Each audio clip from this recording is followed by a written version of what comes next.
I left the Congress, I went on a little 32-year hiatus. And they tell me it's the longest in history. I started a little trading company to take American goods and technologies around the world to help feed a hungry, starving world and improve their lives. And people asked me, exactly what I sold, and I said, of course, everything except for guns and drugs, which is where the real money was.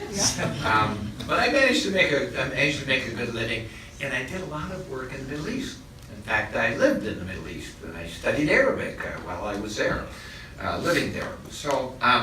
But I want to take you back just a little bit further. When I was in the Congress, I was up in the Khyber Pass and the Tora Bora and met with the Mujahideen and discovered that we were arming and training them. And I came back to Washington to tell my colleagues, we're arming the Mujahideen.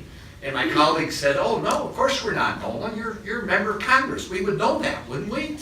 And I said, well, apparently we don't know that. And I had a hard time convincing my colleagues that that was happening. Of course, with Charlie Wilson's war and the books and the information is found, there were only 5 people in the whole Congress, and then we were supporting them. Why is that relevant? I'll tell you why. We did that on the notion that the enemy of our enemy must be our friend. Okay, well, wrong.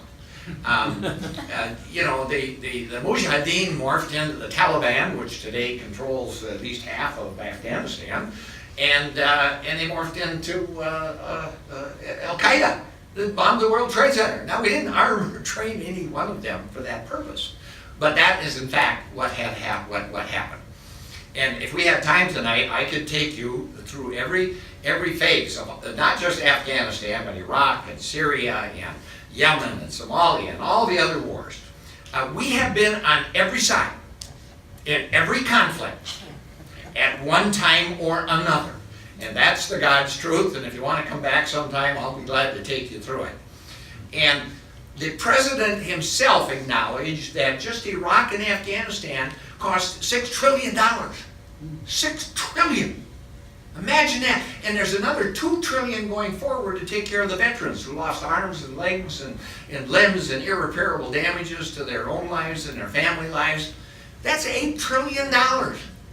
And you have to think about the consequences of what that $8 trillion could have otherwise done. For $1 trillion of it, you graduate every kid in America from college debt-free. For another, how about that, huh? It was free in my generation, okay? For another $1 trillion, there's your infrastructure. The bridges that are falling down, trains that are coming off the track. For another one of those $1 trillion, find a cure for cancer or Alzheimer's or diabetes, and you still got $5 trillion left for deficit reduction or doing some of the many things that we could do. Well, let me tell you, I lived and worked there at a time when they liked us. They don't anymore, okay? Because every man, woman, and child has lost a friend, a relative, a home, a village, a community. I tell you, I watch the news and I know this is not Afghanistan, but when we took over Mosul here a month or so ago, a city of 3 million, there's nothing left but rubble. Nothing. You can only imagine how many lives were lost in that conflict. Just this morning, you saw the U.S. sitting by escorting ISIS out of Raqqa. A huge caravan full of fighters and munitions and everything, and you still look around Raqqa, nothing left.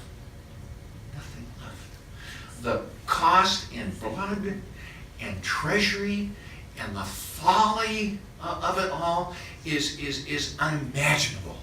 And the fact that we would continue on in this travesty so we don't have the money for human development, for we don't have the money for structural development. It's just going to be, historians are going to look at it as one of the colossal failures of the United States and humankind. So I want to commend our good friend Walter Jones, who's not only been a leader on this, he's been a powerful leader in the effort to take the money, the dark money, out of politics. Yeah. Follow the money, and you'll understand what this war is all about. Okay? Follow the money. And Walter is leading the charge with the support of our colleagues here, and Tom Massey and Barbara Lee, I don't know if it was mentioned or not, but Barbara Lee's been introducing this resolution for years and years, requiring a resolution authorizing the use of force. And the last time she did it, it was a big national news story. A big national news story because it passed unanimously. It passed unanimously. But you want to know the effect of dark money in politics? Okay? That passed that committee unanimously, and when that bill came to the fore, that measure was not in the bill. Dark money. Dark money. And some of it's obvious, and then I'll shut up here. But some of it's, Eisenhower warned us, the greatest threat to our republic is the military-industrial complex. But guess what? Yeah, that's obvious, huh? You throw 60 missiles into a town overnight, that's $60 million. It doesn't take a genius to figure that out. But where's the money flow in these endless wars of choice in the Middle East? It's the flow of money from the royal families in Saudi Arabia, in Abu Dhabi, in Dubai, and Al Galwain, and you name every one of them, Kuwait, Qatar, Bahrain, into Wall Street. Tens and tens of trillions of dollars are flowing into Wall Street, and that's why we're there, protecting those kingdoms, none of which have a damn thing to do with anything about American ideals and aspirations for this country and the rest of the world. We have to end these wars of choice, or we will pay a dire price greater than that.